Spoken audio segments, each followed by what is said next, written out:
Hello everyone and welcome back to my channel. तर आजच्या दिवसाची सुद्धा सुरुवात आमची ती आहे ना खाण्यापासूनच झालेली आहे। आईने मस्त असे आप्पे बनवले होते आणि हे आप्पे आहेत ना नॉर्मल आपले जे डाळ आणि तांदळाचे असतात ना ते नाही आहेत, तर हे आहेत रव्याचे आप्पे, म्हणजे दही वगैरे टाकून। पण पहिली वेळेस खात होते मी आणि खरंच खूप टेस्टी लागत होते। आता नक्की घरी जाऊन आहे ना हे मी एकदा तरी ट्रायच करणार आहे, कारण टेस्ट ना म्हणजे आपल्या आप्यांपेक्षा याची टेस्ट काहीतरी युनिकच येते। तर आमचं आहे ना आम्ही पूर्ण तिघी माया लेकी बसून असे आप्पे एन्जॉय करत होतो आणि इथं सगळं काही ऐतं मिळतं, त्यामुळे ना आपल्याला फक्त बसून आणि बसून खायचं असतं। तर आमचं तिघांचं आणि त्यामध्ये हा एक चौथा, म्हणजे आमचं चौघांचं सुद्धा आहे ना आप्पे एन्जॉय करणं चालू होतं। आता याला आहे ना जेव्हा भूक लागते, जेव्हा याला खायचं असते ना, तेव्हाच हा फक्त आपल्याजवळ असा निवांत येऊन बसू शकतो। त्याच्याऐवजी हा एकाही वेळेस असा नाही की हा येऊन आपल्या बाजूला बसेल आणि आपल्यासोबत काहीतरी खाईल। तर घरी आल्यानंतर आहे ना आईकडे आल्यानंतर आपल्याला देव जाणे कुठला आळस येतो आणि काय नाही। म्हणजे आपल्याला आहे ना आईला पाहून असं वाटतं की थोडीशी हेल्प करून देऊ, पण आपल्या अंगामध्ये आहे ना कुठलं वारं येतं आळसेचं हेच काही कळत नाही बरं का मला। आणि तुमच्यासोबत पण असं होतंच का, नक्की मला एक वेळेस कमेंटमध्ये सांगा। तर आज ना जाऊ दे म्हटलं की थोडीशी तिची मदतच करून टाकू। तर इथं आहेत ना फक्त पप्पा पुरत्या आहे ना पोळ्या बनवायला घेतल्या मी, कारण माझी आई जी आहे ना ती वीरला जेवण करू घालत होती आणि पप्पांना जेवायला वाढायचं होतं। तर मग मी म्हटलं चला गरम थोड्याशा पोळ्या वगैरे टाकून घेऊ, कारण आता दिवसभर तर आईची आहेत ना दगदग चालूच राहणार आहे। आता आम्ही तिघी जणी एक्स्ट्रा आलोत म्हणजे बनवायला सुद्धा एक्स्ट्रा काम लागणारच आहे आणि घरात सुद्धा एक्स्ट्रा काम होणार आहे।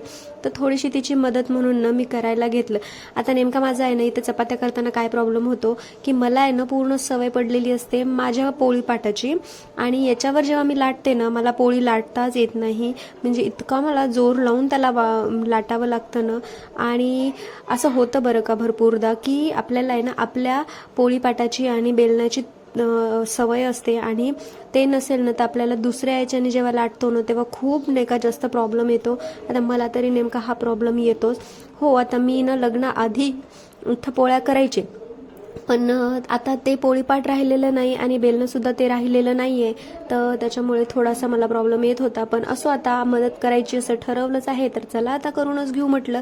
तर जशा चपात्या जमत होत्या ना तशा मी करायला घेत होते आणि पप्पा जेवणासाठी बसलेले होते आणि तेव्हा मी चपात्या करायला घेतल्या आणि एका साईडला मस्त असे गरम गरम आप्पे सुद्धा बनत होते। तर हे आप्पे खरंच चवीला खूप टेस्टी लागतात, तर तुम्ही सुद्धा एखाद्या वेळेस ट्राय करा। आणि हे पहा माझ्या आहे ना माझ्या स्वतःच्या घरी वेगळ्या चपात्या येतात आणि इथं आल्यानंतर अशा चपात्या होत होत्या। असं आता पप्पांना तर काय ते खायचंच होतं। आणि माझं आहे ना किनवटचं जे घर आहे माहेरचं ते आहे ना मेन रोडवर आहे, म्हणजे चौकामध्ये घर आहे। तर आमच्या घरांपासून च्या पुढून आहे ना सगळे बँड बाजे जातात। आता चांगले पण जातात आणि असे पण जातात, तुम्ही समजून घ्याल आता। तर याला तर ते वाईट आणि चांगलं काही कळत नाही, हे जोही बँड जातो ना त्याच्या पुढं असा नाचत उभा राहतो। आणि काल जे पप्पांनी गेटचं करून घेण्याचं काम काढलं होतं तर कारला आहे ना पप्पांनी पूर्ण त्याला कलर वगैरे करून घेतला होता, तर ते कलर छान असा वाळला होता। तर आज वेळ होती त्या गेटला आहे ना पूर्ण शीट लावण्याची। आता शीट्स का लावायच्या होत्या त्याचं रिझन आहे की घरामध्ये मेन रोडवर असल्यामुळे घरामध्ये खूप जास्त धूळ येते आणि मेन काय आहे की ह्याला जर बाहेरून कोणी जाताना दिसलं तर तो आहे ना कंटिन्युअसली बाहेर जाण्याचा हट्ट करतो। तर हे दोन रिझन होते म्हणून त्या एवढी खटाटोप फक्त एकासाठी चालू होती। तर इथं आहेत ना ते दोन माणसं आले होते आणि ते अशी ही शीट न लावून घेणार होते। आता ही 2 वर्ष तर आरामात जाईल, याचा काही प्रश्न नाही आहे। पण नेमकं आज काम झाल्यामुळे माझ्या पप्पांना आहे ना थोडीशी मनाला शांती मिळेल की हा बाबा फायनली हे काम आहे ना कंप्लीट झालं। तर असा आहे आजचा दिवस आणि पप्पांचा दिवस। तर आता ही आहे ना वीरची गाडी आहे आणि या गाडीमध्ये आहेत ना माझ्या मुली वीर नसतानाच खेळायला जाऊ शकतात, कारण तो इतका बदमाश आहे की तो गाडीत बसलेला जरी नसेल आणि त्याला गाडी खेळायची जरी नसेल ना तर ह्या दोघी जणी त्या गाडीजवळ येऊन साध्या उभ्या जरी राहिलेला तर त्याला त्या गाडीमध्ये ह्यांना बसू द्यायचं नसतं। तर मग आता तो झोपला आहे म्हणून ही इथं आहे ना गाडी एन्जॉय करत आहे आणि ही पूर्ण इलेक्ट्रॉनिक गाडी आहे। याच्यामध्ये तुम्ही ब्लूटूथ सुद्धा कनेक्ट करू शकता आणि फुल्ली ऑटोमॅटिक गाडी आहे, तर याच्यामध्ये तुम्ही गाणे सुद्धा लावू शकता। आणि ही मीन्स असे एक बॅटरीवर चालते आणि याला आहे ना तुम्ही सेल्फ ड्राईव्ह पण करू शकता आणि तुम्ही नुसतं बसून असेल तर तुम्हाला आहे ना रिमोटवर दुसरे जण गाडीला तुमच्या चालवून मिळू शकतात असं आहे. तर ही इथं प्रॅक्टिस करत होती कारण हिला मामा हिचा संध्याकाळी गाडी बाहेर काढून देणार होता.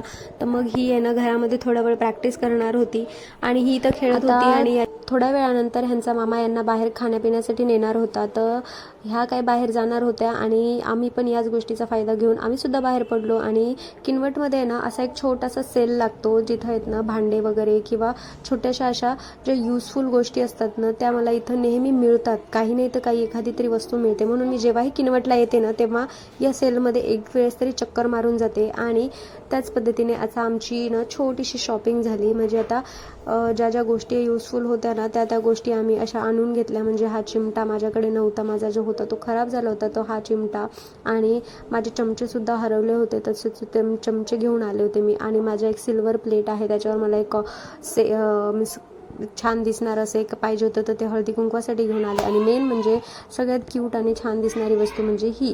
तर ही आहे ना आपल्याला पावडर किंवा कॉम्पॅक्ट पण लावू शकतो आपण आणि पावडर सुद्धा लावू शकतो. त्याच्याने ना पावडर आणि कॉम्पॅक्ट खूप छान असं सेट होतं.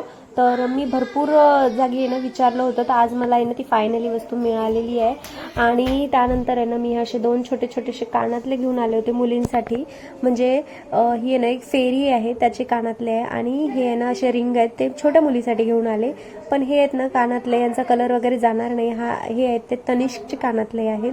तर ते हे एवढं सगळं सामान आहे ना मी घेतलं आणि हे बाकीचं जे सामान आहे ना हे आईने घेतलं. तर आपल्या बायकांना ना घरामध्ये किती जरी सामान असेल ना तर कुठं गेलो की काही नाही तर काही आठवतं आणि आपल्याला ही आपल्याकडे नाही आहे वस्तू, ती आपल्याकडे नाही आहे असाच आपण विचार करत राहतो. आणि फायनली गेटचा पूर्ण लुक तुम्हाला दाखवते आज. आणि पहिले गेटला आहे ना कलर खूप जास्त खराब झाला होता तर आता गेट किती छान असा शाईन करत आहे. आता 1-2 वर्ष तरी आहे ना हे कलर असा छान दिसणार आहे. आणि ही जी शीट लावून घेतली होती ना त्यामुळे आता घरामध्ये धूळ पण येणार नाही आणि मेन म्हणजे बाहेर जे काही होणार आहे ते दिसणार पण नाही. सो आणि आता आपण माहेरी असो किंवा घरी असो आणि मुलांचा अभ्यास हा कन्फर्म असतो. तर आज ना यांचा अभ्यास घेत होते. That's it for today. Bye everyone.